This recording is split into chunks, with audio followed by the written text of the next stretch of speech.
Oh, Doxy, not again. Not again. Second straight year in a row. Oh, we're brilliant in the FA Cup. We're going to Wembley. No, first time he's got to take on a non-EFL side and he gets knocked out. Fraud, mate. Fraud. Oh, yeah, you can beat the EFL sides. No problem, mate. Then a real test and you come undone. What's going on, guys? Welcome back. It is episode number 26 of Career Mode. A big episode today on the back of the knockout to Brentford in the FA Cup. So our Cup and European double dreams have gone, but today massive games returning with in the Premier League, where right now 7 to play, 8 to play even, and we are currently in the top 4 and have a game in hand on a few teams around us as well. So destiny in our own hands to qualify for next year's Champions League. Plus, we'll have both legs of our Conference League last 16 tied against the Greek side.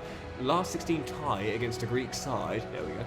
PAOK FC as well. And that's how we begin. Our first game today is the first leg against a Greek side. Coming to the Stadium Alight as going for a big victory in the first leg, just like in the last round, to all put us through to the semi-finals of the Conference League. Our first game, the first leg versus PAOK.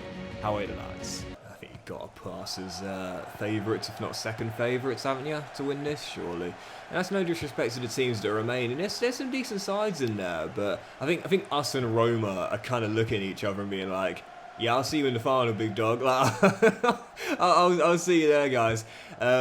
Yeah, like the teams that remain, Victoria Pools are knocked out severe. You know, you got a couple of PAOK are a really passionate team as well. You got Stade Bristol. It's not like we taking on like League Two standard teams. When you consider the growth we've had throughout the course of, and that's what you've got to remember. This is not the Sunderland that have just got promoted to the Premier League. This is the Sunderland that have developed brilliantly since the save began. As Rig almost got the very early opening goal. When you look at those teams there, if we were in season 1, yeah, you'd probably say we're, average. But now we are on the cusp of being a 5-star team. We should be targeting winning this. I'm just realising as well, I forgot to change the half leg to 4 minutes. So I've kept it on 3 again. Sorry about that. I've been asked before, would you play on higher half lengths? The problem is, as I have mentioned in a recent episode, because I have a full-time job, I don't really have the time. And I know it sounds crazy, it's only 1 extra minute and a half, but it all adds up. With the amount of games and the stoppage times and with the amount of episodes we're trying to do every single day and then 4 on the weekend, believe me, it all adds up. But I'll turn it back to 4 for the following game. But yeah, I am noticing this year that when you play on 3-minute halves, and it's why I turned it up. If you remember, I was playing on 3-minute halves every single game in all of my saves last year, but I've had to turn it up to 4 minutes this year because the game is just so slow. You play the 3-minute halves, you get basically no chances at all. And very fortunate if you get 2 or more clear-cut chances, really. And that's a great ball by Siddiqui, and Riggs sets himself for the opener with the flags up for offside. And the problem here is 30 minutes to go. We are still tied at 0-0. And that extra minute is costing us here. Siddiqui back to Goodmanson. The goal's coming. The goal's coming. We've been the better team out there. We just need that breakthrough. I feel very confident we'll get it. And maybe here. Because Chris has had a brilliant game and he was denied by the offside flag a moment ago and now denied by the gloves of the keeper as it remains at 0-0. All we need is one. All we need is one. That's all we're missing right now. Just that opening goal. Siddiqui to Hannibal. Gives it back to Noah. Through the gap for Tal, who could be through, but it still will come to a Dingra. And there it is. There it is. Just like we said in a recent game in the last episode. If you're doing all the right things, you've got your opponent on the ropes, and you just haven't had a breakthrough yet, don't let them out of the corner. Just keep doing what you are doing. Eventually, it's a numbers game. You will break through. You can't miss every shot, and we don't with this one. Adingra smacks it in top bins, and long overdue, Sunderland have the lead. Well, not quite as one-sided of a scoreline as I was hoping for. Got the breakthrough in the end, but couldn't build on it. 1-0 and heading back to Greece. We might still have the advantage, but it's a slender one. Right, 3 more scouting updates. See what we got.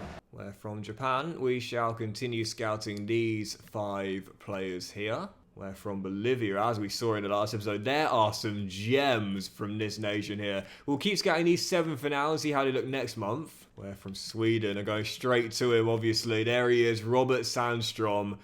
He already looks special. Sometimes you just have a feel for a player, and I'm not surprised to see it. Potential to be special, and we're definitely putting him in the academy, and I'll probably just continue to scouting the rest for now. But on the subject of youth scouting, guys, for those that are new to the career mode, basically, when I'm doing the scouting, there's one season where I have what I call a gap year, where I don't do any scouting at all, just because at that point we've got such a big amount of players in the youth academy, but also youth players that have now been given pro deals. And so for next season, I'm going to take my gap year, my Savely gap year, and basically try and clear the backlog of players that are currently in the academy and out on loan and developing as well, because otherwise it'll be too full and I'll have to start releasing players. So yeah, no scouting for next year. We'll do a gap year and try and sift through some of the academy prospects who, I mean, a couple of these just look absolutely incredible, man. Absolutely incredible. Right, following game, we'll jump into it. It's a massive one as well. Back to matters domestically, where our last game was a defeat to Brentford in the FA Cup, and now as we play host to AFC Bournemouth, well, we are still in the top 4, but it is so tight and congested right now. We have a chance to pull away with the game in hand, and in some cases 2 games in hand, but if we are going to do that, I want a winning run between now and April to get us as much separation as possible. Let's start here. Andoni's Cherries comes to the Stadium of Light. How are you, lads? This has been a very tough start to the game here as well. We've got the gap right now, but it's something where I'm not really thinking about it much. I'm trying to remind myself that a gap can be made up very quickly in top level sport. And it's Justin Kluivert turns his man, shoots and puts it just over the bar on the back of the loss to Brentford in our last game in the Stadium of Light in the domestic calendar. Yeah, we've got to pick ourselves up, man, because, okay, 5-point gap, that's nice, but blink and it becomes 2, blink again, and we're behind by 1. We have got to respond here. As Trey offloads, and Talby can't shoot. Maxime to Trey. Captain is going to pop it out wide, and it's a little overhit, but it's okay. Harrison does well. That's nice. That's really nice. That's a wonderful goal. It's a brilliant team goal from Sunderland again. It's what they do, and it's how they've got the opener. Talby's 5th of the year, Black Cats in front. I can't tell you how much fun I'm having scoring team goals like this. It's just something we weren't able to do in the entirety of FC25. And as we did briefly touch on it in the last episode, I'm a little bit frustrated how EA seem to have decreased the defensive intelligence when it comes down to positioning and marking, so you're often finding players totally free in the box. It doesn't detract from nice team goals being so pleasing to watch, considering how difficult they were to score last year. It's still difficult now, but yeah, it's nice to be scoring them more frequently. I've totally changed my game for this year, man. Totally changed it. It's been a really nice challenge for me, going from just getting the quickest wingers I can have, running down the wing, and then finishing from a tight angle. Now I've slowed the pace down completely. We do use pace on occasion, but it's just nice to play a different way. As Bournemouth themselves agree. Alex Scott, after a lovely team move, keeps holding the ball, rolls it back, Diaby finds space and is denied by Roos. Excellent save. 12 to play, still currently leading by 1. It's not over yet. As Conrad Harder finds the speed to Diaby. Harrison, good luck, son, down that right hand side. Just hold on to him. Hold on to him. As Scott looks to turn his man. And this is such a good Bournemouth team, man. I'm surprised they're not going for Europe themselves. Alex Scott to João Gomez, 2 of my targets. Dink it through to Conrad Harder. Back to the speeds to Diaby. Scott, Harder, good save Roos and kept in play. 8 to hold on to a big 3 points. Once again, not our best, but I'll take it. Yeah, that defeat to Brentford has totally got us out of our rhythm, man, because whilst it is going to be back-to-back 1-0 victories, we've hardly been at our best in either game, and it's not over yet. Alex Scott denied. What a save by Roos. That is 2-point saving and possibly Champions League claiming. What a save. A petition for EA to have corners back up for...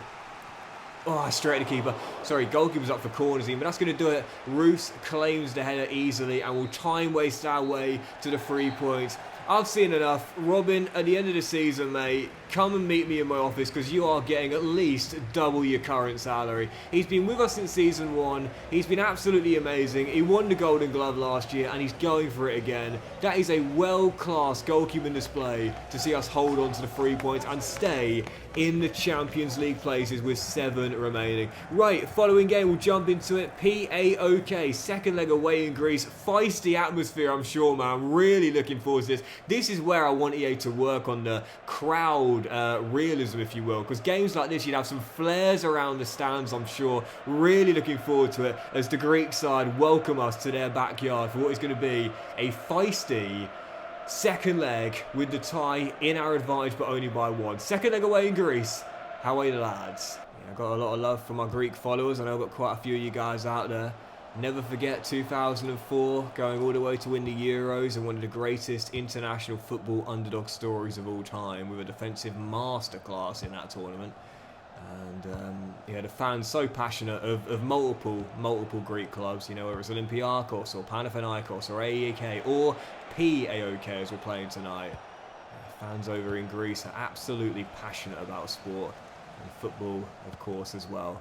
And that's why, like I said, like tonight, if this was real life, you'd have some fireworks, you'd have some flares going off. You know, the fans will be up and down, bouncing, getting the ground going, and it's not the same in career mode. Do you know what I mean? You don't feel immersed in it like you should. And if it has to be 15 plus DLC due to the raucousness of the fans, then so be it.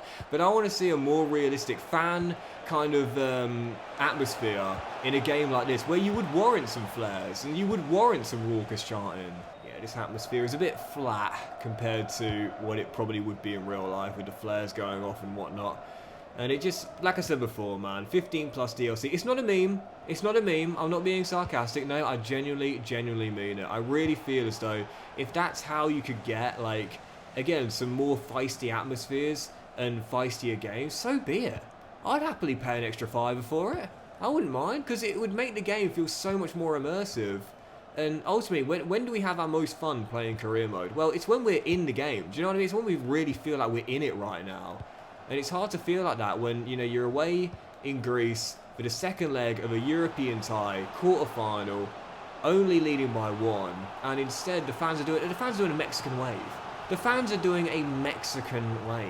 You know, it's like, come on, EA, you know what people want, and you said you're listening this year. Prove it, guys. Yeah, see, right now we're at the corner, and I want to see, maybe I don't want to see bottles or a pig's head for a Luis Figo kind of moment on the floor, but I do want to see some whistling, some jeers from the crowd, you know.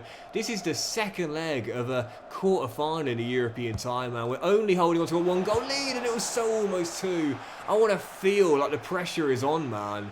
But instead, we still lead by 1, and Sadiki wins it back.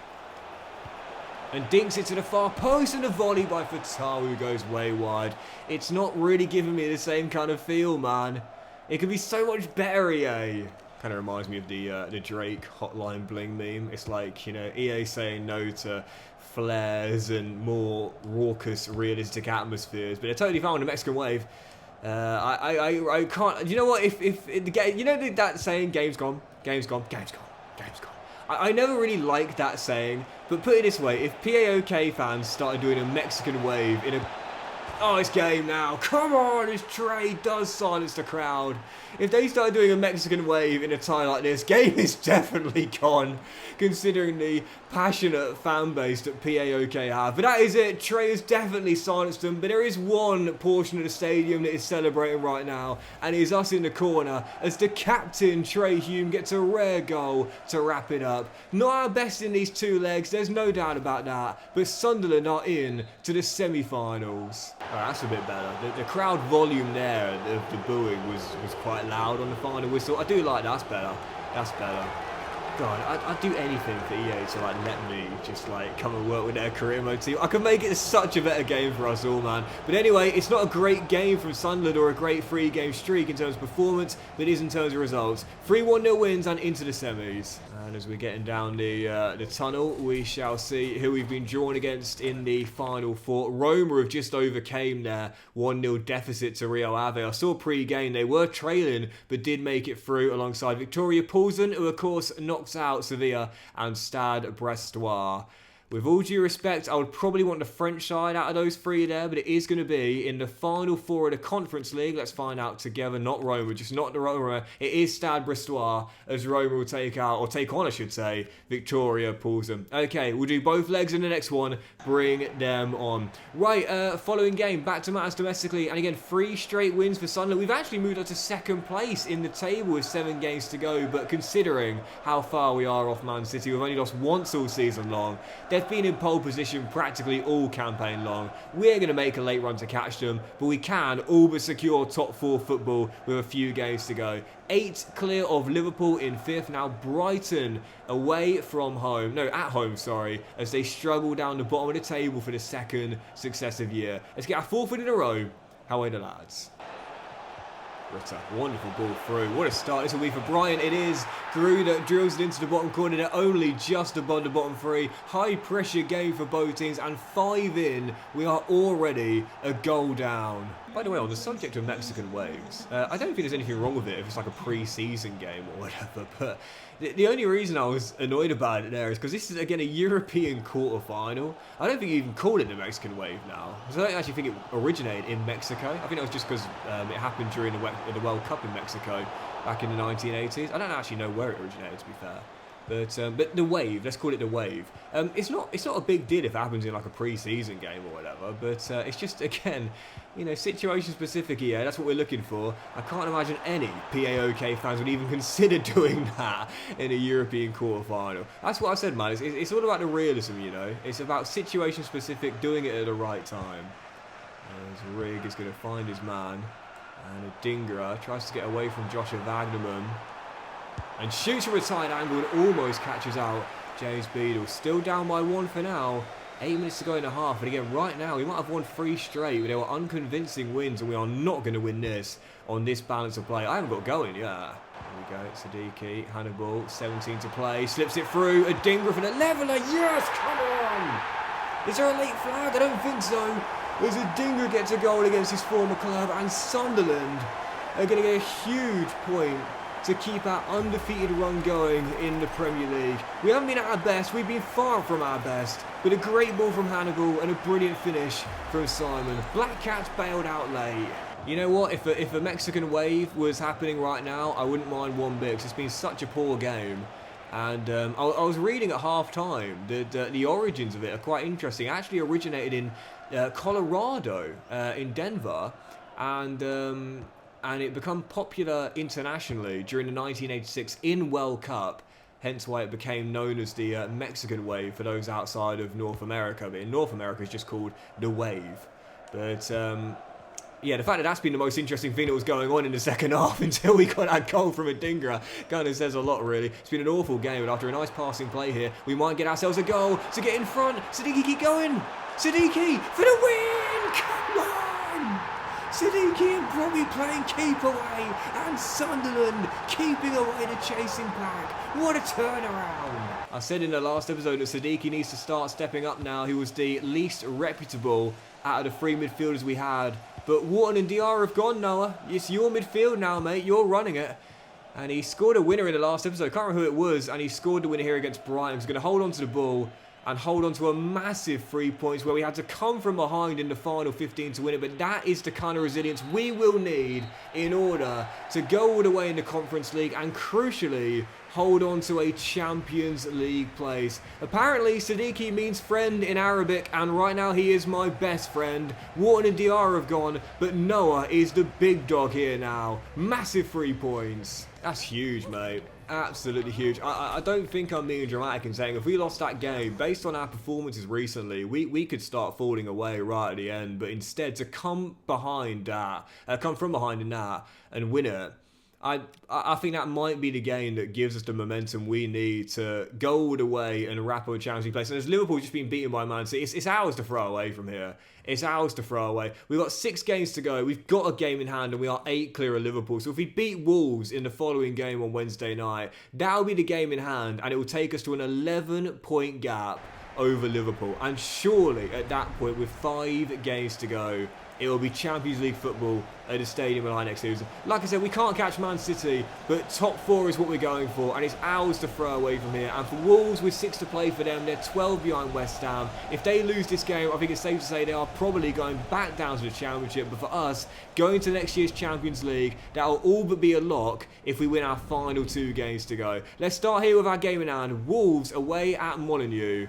How are the lads? I call those games swing games, you know, like the games that can like either swing the pendulum in one way where the form collapses and everything implodes, and you know, if it's on the other foot and you get through it, it's where you can like kind of gain the momentum and belief to go on a run. And that's definitely what I call a swing moment there. If we would have lost that game at home to a relegation threatened Brighton, yeah, I could see us definitely, considering how poor we were playing, possibly bottling it towards the end of the campaign. But to go and win it late with those 2 goals instead, I feel like now it's Sunderland with a chance to get back to their best, play some brilliant football, score some lovely goals, and make the Champions League. I ain't saying we're there. I ain't saying it's done. I ain't saying anything until I know it's officially confirmed, but you have to feel now that for the Black Cats, we are taking ginormous strides forward in the hunt for a top 4 finish. Chowie with the opener, Sunderland take the lead, and I'll say it once again, from here, Champions League football is ours to throw away. Well, European football from here is a lock, we know that. So for the Conference League now, I'm kind of treating the Conference League now as a bit of a bonus, really. You know, I have both legs against Stade Brestois in the next episode, but if we do get knocked out in the semis, you know, obviously it'll be disappointing, but now I don't really mind, because we know now that, you know, at a bare minimum, Europa League is ours, and that's what we wanted, progression to the next step. But the Champions League now is calling our name. And I feel like this season we've kind of done like the Aston Villa trajectory really throughout the course of the save, really. Just with the, you know, without sacking the manager out of his depth. We haven't done that stage, thankfully. but yeah, we kind of gone the Aston Villa route, really. As Adingra bends one and puts it just wide as it clips the stanchion behind the goal. But yeah, we've got promoted. We've gained stability quickly. We've brought in some great players, invested well. And now we're reaping the benefits. Champions League came to Villa Park, and it's soon to be at the Stadium of Light as well. I'm already feeling it. I have to say, really poor game, but we'll take it as our 4th 1-0 victory in 5, but crucially 5 straight wins for the Black Cats. And on the back of the FA Cup knockout to Brentford, that is how you stabilise and respond. Another 3 points, and I'll say it now, there's still a few games to go, but Champions League football is ours to absolutely throw away from here. I'll say we've got 1 foot in it already. Oh, it's over. It's over now. Just getting back to the main menu, and Spurs and Arsenal have just played out a score draw in the North London derby. And so because of that, that's given us an even bigger gap. We're 11 points clear of top. It's game. It's game, mate. It's game. I can't see us getting caught from it, even with the quality teams that are outside the top 4 right now. I just think that the point gap is too big for us to be caught. You know, we are 10 behind Man City. I mean, if you want to play devil's advocate, we could possibly make a late run for the Championship, but we'll have to win all of our remaining 5 games, and Man City will need to lose the majority as well. The chance of that happening is very slim. And we meet in the final game today. We'll end on this. It is a trip to the Etihad. It's a top 2 meet, but really, when we say top 2, don't get it twisted. We are very, very far apart in terms of quality and point gap as well. Man City can all but win the Championship here at the Etihad Stadium and take it. No, they will win. They will win tonight. If Man City win tonight, they are Premier League champions. So let's at least try and delay the inevitable for another game week. Our final game, Etihad away, Man City. This is such a good Man City team though, isn't it? Like, since the start of the save, they've added to it in terms of quality with the likes of Tchouaméni on the ball, Moise Kean who receives that ball as well, and his shot blocked by Maxime will get it away. And of course they've held on to their stars such as Rodri and Haaland as well, who combine here for the next chance. And Erling. Jockey, shot comes in and hits the bottom corner. And so I'm not surprised they've only lost one time all season long. And with the golden boot chaser Erling Haaland getting his 18th for the year, the party seems like it's already started at the Etihad Stadium. We're supposed to be the closest threat. We're the challenger? Really, Premier League? You're putting that on us? We are nowhere near ready to battle with these guys yet for titles. There's going to be a third different winner in the Premier League since this save began. From Chelsea to Arsenal, and now I'll call it Manchester City. They're celebrating tonight. I can already feel it. It's like giving a 15-year-old a police badge and saying, go on, son, off you go, fight some crime. Like, what? Bruv, I ain't taken my GCSEs yet. As Haaland is denied by Roos, but Keane says, don't worry, Erling, I'll tidy it up for us. Yeah, I mean, we're building a brilliant team here with Sunderland, but we're not ready for this yet. Like, as good as our team is, we are still a notch below this side. And the strike duo that have combined for 35 goals this season, and the calibre of players behind them in the lineup as well. Yeah, this Sunderland team is one to take note of, but it is not one to fear if you're chasing a title. It's party time. Man City is celebrating the title tonight. We are past the hour mark, still down by 2, and not one bit surprised by Manchester City's complete control of the game. Not just because of the team they've got and the players at their disposal, but recently, whilst we've won 5 in a row, I mean, those results kind of don't tell the full story. We've been unconvincing in all 5 of those games. We won them all by a single goal. We had to come from behind against Brighton to win. We only beat PAOK late by a goal in the second leg. I'm not one bit surprised by this. Erling Haaland finds space to almost get the 3rd goal, but yeah. You might get away with poor performances against weaker teams. You do not get away with a poor performance at grounds like the Etihad Stadium. I have been very subpar. And with the motivation Manchester City have had, I'm not surprised. Oh!